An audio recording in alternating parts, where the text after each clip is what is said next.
A mitologia grega é formada por um conjunto de histórias e relatos fantásticos que fizeram parte da vida diária dos povos de língua grega entre o século VIII a.C. e o século IV d.C. Essas histórias explicam, entre outras coisas, a origem da vida dos deuses, dos homens, e serve de base para a crença dos gregos da antiguidade. Pessoal, eu, MCC Vídeo, aqui com vocês mais uma vez. Eu, como amante da mitologia grega, aprendo um pouco e cada dia que passa também eu vou me aperfeiçoando mais e tentando aprender mais sobre a mitologia grega. E o que eu vou aprendendo, eu vou passando para você, tá bom? MCC Vídeo. Toda a mitologia explica como nasce o mundo. Na mitologia grega não é diferente. O que deu início a tudo que conhecemos? Qual o princípio do universo? Para os gregos, no início de tudo só havia trevas, habitadas por duas entidades primordiais. Érebro, a personificação da escuridão, e Nix, a própria noite. No meio do vazio original, só existiam essas duas entidades irmãs, filha do caos, que é um outro deus, e teria continuado assim, não fosse a sua separação, que resulta a divisão entre a terra, Gaia, e o céu, oceano. Bom, vamos lá. Quando Nix e Érebro se separaram, também nasceu Eros, o deus do amor, segundo o historiador Pierre Climalt. É o amor que assegura a coesão no universo nascente. No princípio da existência, para os gregos havia o amor. Na continuação desta lenda, conhecemos como nasceram os titãs, as divindades poderosas que procederam os deuses do Olimpo. Portanto, antes de Apolo, Atena e a Companhia Limitada, da união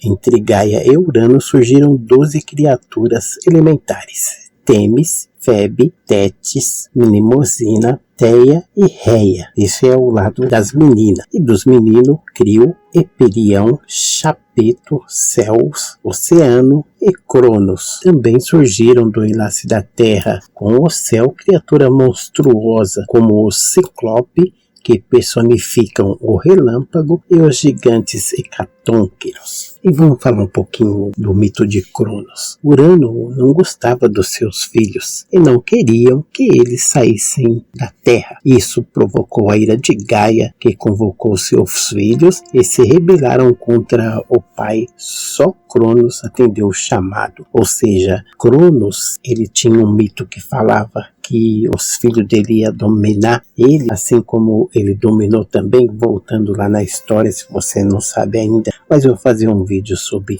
Cronos. E aí, pessoal, ele pegou e todos os filhos que nasciam ele engolia. Munido de uma foice dada por Gaia, na primeira oportunidade, Cronos perfurou Urano nos testículos.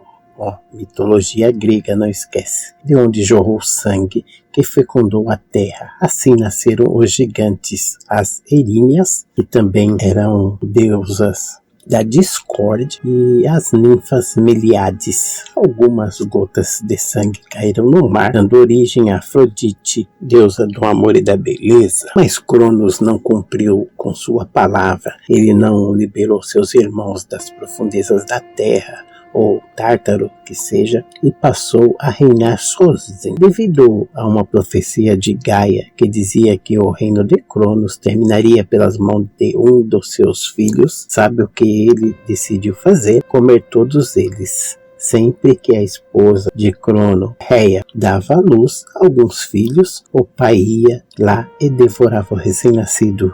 Mas não deu certo com o caçula Zeus. Com a ajuda de Gaia, Rhea conseguiu enganar Crono e proteger o filho da fúria insana do pai, escondendo-os numa caverna na ilha de Creta. Mais tarde, a profecia iria cumprir com Zeus assumindo definitivamente o trono, ou seja, Zeus cresceu dentro da caverna, escondido. Algumas versões dizem que ficavam alguns seres cantando e tocando bem alto para que Zeus não ouvisse o choro da criança. Mas para Zeus chegar lá, teve muita confusão. A Guerra dos Titãs, que durou 10 anos, depois também há um vídeo sobre a Guerra dos Titãs. É só você ir lá aí no meu canal que você vai ver, pois frente a frente os deuses do Olimpo e os titãs para ver quem iria controlar o céu. Zeus foi esperto e usou uma porção mágica, conseguiu fazer Cronos vomitar os filhos que haviam devorado. Esses filhos, obviamente, aliariam-se a Zeus contra o pai.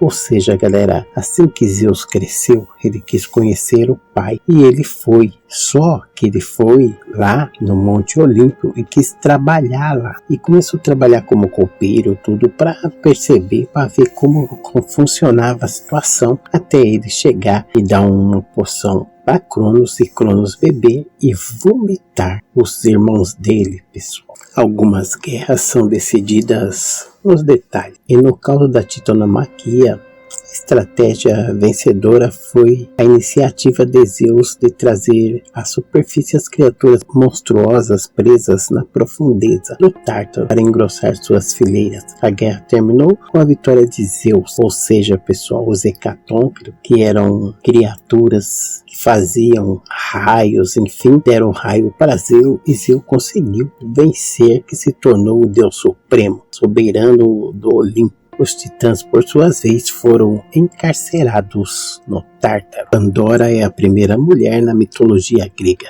Ela foi enviada por Zeus à Terra como um presente para os homens. Na sua ida à Terra, Pandora levou consigo uma caixa e recebeu dos deuses a advertência de jamais abri-la. Ela não sabia, mas dentro da caixa havia todos os males que podemos imaginar, como guerra, peste e fome. Detalhe, até então o mundo dos homens era rígido pela paz, não esquecer. Mas a curiosidade de Pandora falou mais alto. Ela ficou olhando aquela caixa, olhava todo dia, pegava, olhava, fingia que ia abrir, mas não conseguia, até que, passado um tempo, ela abriu a caixa, deixando escapar tudo que havia lá dentro. Ela ainda tentou desfazer o erro voltando a fechar a caixa, mas já era tarde. A única coisa que restou lá dentro foi a esperança. Prometeu é um titã de segunda geração que participou da batalha contra os deuses, vencida por Zeus.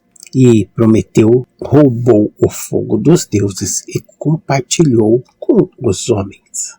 O castigo a que Zeus condenou Prometeu é horripilante. Todos os dias uma águia devoraria o seu fígado indefeso titã. Acorrentado a uma rocha para piorar, o mártiro se repetiria diariamente, já que o fígado se reconstruía durante a noite, ficando novinho em folha para as águias repetir o serviço no dia seguinte. Consegue imaginar o castigo pior? Só que sabemos que, como os deuses não morrem, todo dia o fígado dele regenerava e a águia lá e comia, pessoal, até a eternidade. Apolo luta contra Piton e fundação do oráculo de Delfos. O Apolo era filho bastardo de Zeus. Seu nascimento não foi nada fácil, já que era a esposa legítima de Zeus, do deus dos deuses. Fez de tudo para atrapalhar o parto da pobre Leto, mãe de Apolo. No final das contas, acabou dando tudo certo e Apolo, com apenas 1 ano de vida, teve de enfrentar um novo desafio enviado por Hera, a serpente Piton. O encontro se deu próximo ao Monte Parnaso, quando Apolo procurava um local para instalar seu santuário. Mas Apolo era um arqueiro formidável e bastou uma flecha certeira para derrubar o dragão. No local onde se deu a batalha foi fundado o oráculo de Delfos, que tem até hoje, onde a sacerdotisa Pitínia realizava suas previsões. A relação da deusa Afrodite com a guerra de Troia é bem curiosa. Tudo começou com um concurso promovido durante o casamento do herói Peleu com a deusa Tétis. Para saber quem era a deusa mais bonita do mundo, corriam Hera, Afrodite e Atenas. Cada uma prometeu alguns benefícios ao juiz Paris, príncipe de Troia, que acabou escolhendo o suborno oferecido por Afrodite, a mulher mais bonita do mundo. Ou seja, pessoal, os Zeus ia casar e fizeram uma festa e convidaram todo mundo, menos a Serenia. Ela não foi, ela ficou dormindo. Segundo algumas teses, ela ficou dormindo e não foi ao casamento. Quando estava a festa, o deus foi lá para chamar ela e ela estava dormindo. Ela falou, mas chegou atrasada, segundo algumas versões. Ela chegou atrasada na festa, levou uma maçã junto com ela, não esquecendo, pessoal, que Iríneas é deusa da discórdia. Ela pegou e jogou uma maçã e na maçã estava escrito a deusa mais linda. Imagina, tava as três lá, era Atena e Afrodite, as mais lindas. E aí caiu na mão de um deus, ele pegou e levou na mão de Zeus e falou, Zeus é com você. E Zeus catou aquela maçã e saiu na rua para ele não arrumar contenda com as três. Zeus saiu na rua e achou um menino, e esse menino ele pegou e deu a maçã. Esse menino chamava-se Peleu. Ele deu essa maçã e falou para ele lá e escolher entre Afrodite e Atenas. E aí, segundo algumas versões, ele acabou escolhendo. E assim, porém, a mulher mais bonita do mundo, a semideusa Helena, já era casada com ninguém menos que o Menelau, rei da Esparta. Findou o concurso, Paris foi buscar o seu presente. Na verdade, foi sequestrada Helena revoltada. Menelau, junto com seus irmãos Agamenon e outros aliados gregos, partiram para Troia para tentar recuperar Helena. Eis o início da guerra, aí que começa a Guerra de Troia. E já que estamos falando da Guerra de Troia, vamos aproveitar para contar a história do herói Aquiles, o maior guerreiro grego de todos os tempos. Diz a lenda que quando pequeno sua mãe Tétis banhou o filho no rio Styx, que fica no submundo, onde mergulho nessas águas mágicas era o bastante para tornar alguém invisível. O problema é que esse mergulho, o calcanhar de Aquiles não se molhou, ficando desprotegido. Você já ouviu falar, né? Calcanhar de Aquiles, gerado nessa mitologia. E não deu outra. Após dominar a batalha, matando muitos guerreiros troianos, Aquiles acabou sendo atingido por uma flecha envenenada atirada por Paris, príncipe de Troia, vingando a morte do seu irmão Heitor. Aí tá, como se diz, calcanhar de Aquiles, pessoal. Após a guerra de Troia, o herói Odisseu tomou o caminho de volta à sua terra natal, Ítaca. O problema foi chegar lá. No caminho houve uma série de contratempos, entre os quais o encontro com o monstruoso ciclope Polifemo. Desviado da sua rota, Odisseu e seus companheiros foram para a ilha do Ciclope. Explorando a ilha, eles encontraram uma caverna vazia, mas sabiam se tratar da morada do gigantesco Polifemo. Quando o Ciclope apareceu, fragou os homens de Odisseu comendo sua comida e ficou furioso. 2 dos intrusos foram jantados pelo Ciclope naquela mesma noite. Mas Odisseu era esperto. Certa noite ofereceu vinho ao Ciclope, já embriagado. O monstro perguntou o nome de Odisseu, que respondeu ninguém. Polifemo pegou no sono e Odisseu aproveitou o momento para fincar uma estaca no seu único olho. Quando o Ciclope acordou, foi buscar alguma ajuda nas outras cavernas, gritando: ninguém está tentando me matar. Ora, se ninguém estava tentando matar o Polifemo, nada mais natural que os outros Ciclopes voltassem a dormir despreocupados. Foi assim que Odisseu e seus homens conseguiram sair da ilha dos Ciclopes, tornando a rota para Ítaca. Porque ele queria ir para Ítaca, porque lá estava Helena, sua amada, a qual ele amava muito, galera. Então, a meta de Odisseu era Ítaca. Qual é a sua meta? Pergunta para você mesmo, lute por ela, que você vai conseguir alcançar. assim como Odisseu conseguiu. Aracne era uma jovem tecelã muito talentosa. Ela era tão talentosa que, do alto do seu orgulho, chegou a dizer as suas habilidades na arte da tecelagem eram superiores à da deusa Atena. Ela foi desafiada por Atena para uma competição de tecelagem. A deusa Atena criou uma tapeçaria mostrando aos deuses já a mortal Aracne teceu uma tapeçaria igualmente bela, com imagem dos deuses seduzindo mortais. Os dois trabalhos ficaram magníficos, mas a deusa declarou-se vencedora. E é claro que ela não deixou barato. A audácia de Aracne foi severamente punida. Foi transformada em uma aranha, eis a origem do nome Aracnídeos.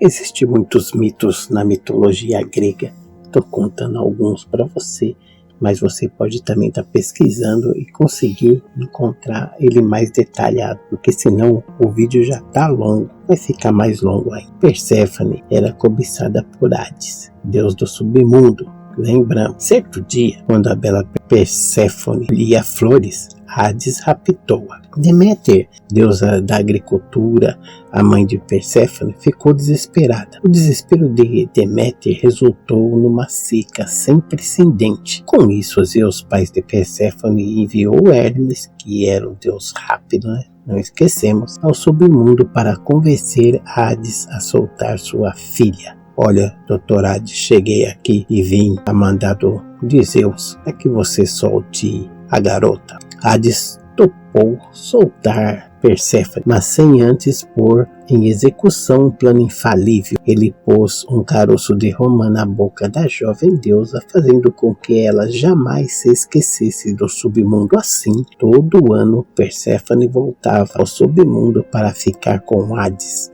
A outra metade do ano ela passava com seus pais no Olimpo. O mito simboliza a mudança das estações do ano e o próprio ciclo da vida. Interessante, né? Segundo o poeta Ovídio, a Medusa era uma sacerdotisa do templo de Atena. Uma das versões do mito diz que Poseidon, atraído pela beleza monumental da Medusa, violou-a. Isso infringiu a regra da castidade do templo, e Atenas, em vez de dirigir sua fúria ao agressor, puniu a pobre vítima, tornando-a num terrível monstro. Os dentes afiados e cabelos de serpente, a Medusa foi condenada à eterna solidão. Quem ousasse olhar para seus olhos se transformava em pedra. Desafiado num torneio, o semideus Perseu atreveu-se a matar a fera, e para executar seu plano sem risco, ele guiou pelos reflexos do seu escudo, seguindo-se desviar o olhar petrificante da Medusa, e acabou dissipado.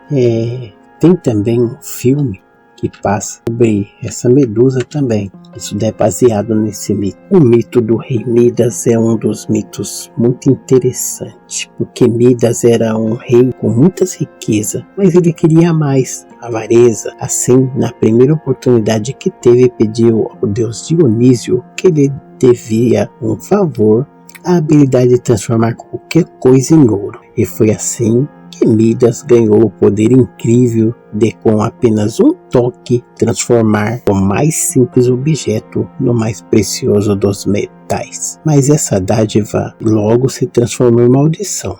Quando foi montar no seu cavalo, o bicho virou uma estátua de ouro. O mesmo ocorreu com suas roupas quando foi se vestir, e a comida, quando ia comer, virava em ouro. Ora, ninguém pode comer ouro. Sorte que o Deus foi bonzinho e topou desfazer a mágica, e Midas pôde voltar a viver normalmente. Esse mito reflete que não podemos ser avarentos, pessoal. Já o objetivo narcisista, ele vem desse mito. Narciso era filho da ninfa Lirió, que, consultando um oráculo, descobriu que seu filho só viveria enquanto não se conhecesse. Quando cresceu, Narciso se tornou o mais belo dos rapazes, recusou uma fila de pretendentes, inclusive a ninfa Eco, que, devido a uma maldição imposta por Hera, só era capaz de repetir o final das palavras ditas por seu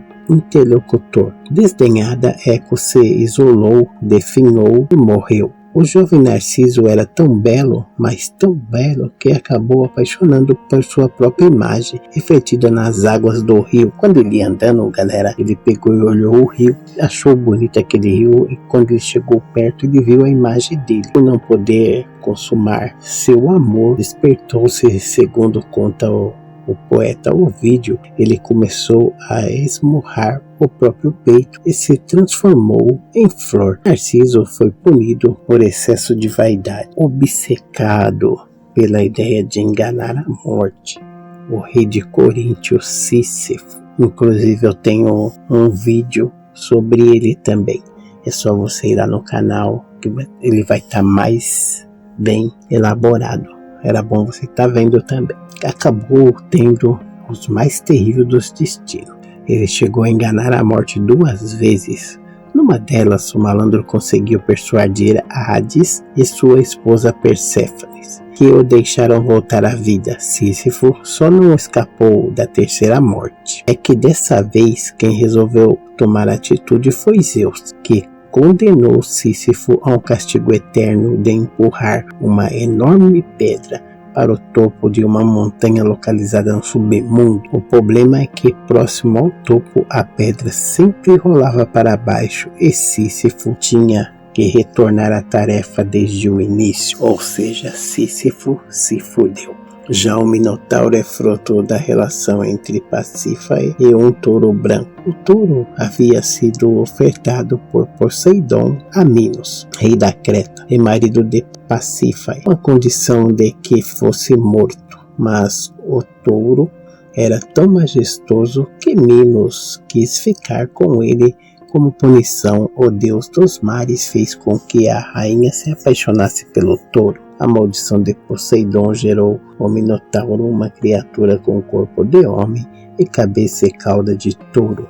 Minos contratou um arquiteto Dédalo para construir um labirinto para abrigar o monstro devorador de gente. Enquanto isso, um dos filhos de Minos foi morto por cidadãos atenienses durante os jogos.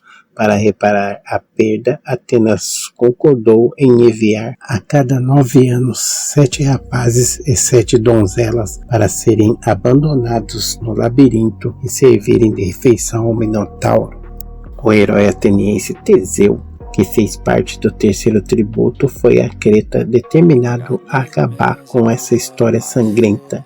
E para isso ele contou com o auxílio da meia-irmã, a besta Ariadne. Ela deu a Teseu um novelo de lã que ele usou para não se perder no labirinto. Conforme Teseu avançava nos corredores do labirinto, ia desenrolando o novelo. E foi assim que o herói matou o Minotauro e, seguindo o fio de Ariadne, saiu do labirinto são e salvo. O mito de Ícaro é, na verdade, uma continuação do anterior. Quem surgiu a tática do novelo de Ariadne foi o próprio idealizador do labirinto Défo. Quando Minos descobriu a traição, mandou encarcerar no labirinto Dédalus e seu filho Ícaro.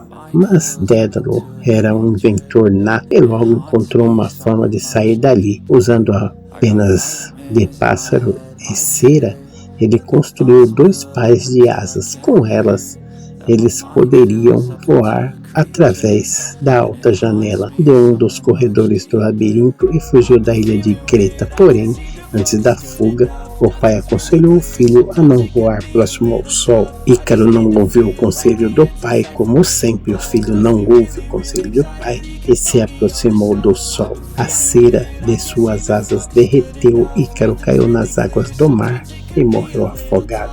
Orfeu e Eurídice formavam um casal apaixonado até que um dia, picada por uma cobra, a ninfa morreu. O poeta Orfeu, inconformado com a perda, passava os dias cantando o amor pela amada. Foi ao reino dos mortos com a intenção de trazer Eurídice de volta à vida. Lá, tocando sua ira, Orfeu deixou os senhores do submundo Perséfone e Hades tão comovido que eles concordaram em deixar Eurídice voltar, mas com uma condição: que na viagem de volta Orfeu não olhasse para trás em hipótese alguma. Na subida do mundo dos vivos, Orfeu cometeu um erro fatal. Ele não resistiu e acabou olhando para o rosto da amada Eurídice, que vinha logo atrás dele. Esse descuido fez Orfeu perder Eurídice para sempre. Você vê, pessoal, como que essa história é semelhante à história da mulher de Ló. Mas bora lá, vamos para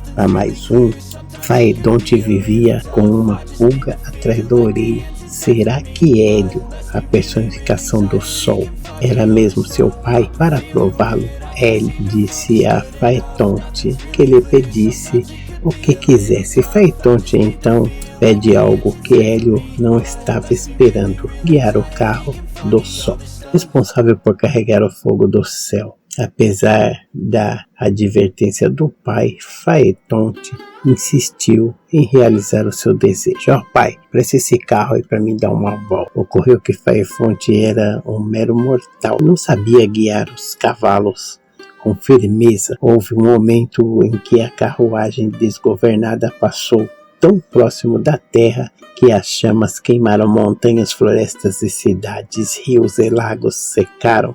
Foi um caos. Com o mundo em chama, Zeus resolveu tomar uma atitude. Lançou um raio fulminante entre Faetonte para a tristeza de seu pai Hélio. Então você percebeu que a mitologia grega, com todas essas mitologias e mais outras que existem faraônicos mitos que, se você for mesmo pesquisar, você vai ver diversos. Isso aí foi um resumo que eu acabei passando para você entender mais ou menos o que é a mitologia e como que é um leque de coisas que você, através da mitologia grega, você pode transformar a sua vida de um dia para o outro. Conheço muita gente que não conhecia os mitos da mitologia grega. Eles cresceram dentro de uma casa de vidro ao qual seus pais trouxeram e ele não teve conhecimento. Também não estou criticando, porque cada um conhece, cada um faz a sua própria doutrina. Mas eu aconselho você que está ouvindo pela primeira vez esse vídeo, entender que o mundo, ele é faraônico, ele é imenso. Existem diversos caminhos, diversas vertentes ao qual você consegue transformar a sua vida da água para o vinho. Mas isso vai depender de você. Tem que sair de dentro de você. Você entendeu? Não estou aqui idealizando, não estou aqui também querendo fazer apologia a nenhuma religião, nem estou fazendo nenhuma crítica através desse vídeo, mas estou simplesmente tentando mostrar para você que está vendo esse vídeo nesse momento que existem várias vertentes e que o mundo e que a vida não é como é pintado, e sim como é vivido. Se esse vídeo está aqui com vocês, passando esse grauzinho na sua mente, tá bom, truta? Se você ainda não conhece mitologia grega, começa a ver, porque é interessante também. Você pode mudar os seus pensamentos, a sua percepção de vida, que é muito curta, que é um fio, passa muito rápido a vida, entendeu? Então, tá na hora de você se descobrir através de mitologia grega. Tamo junto aí, pessoal.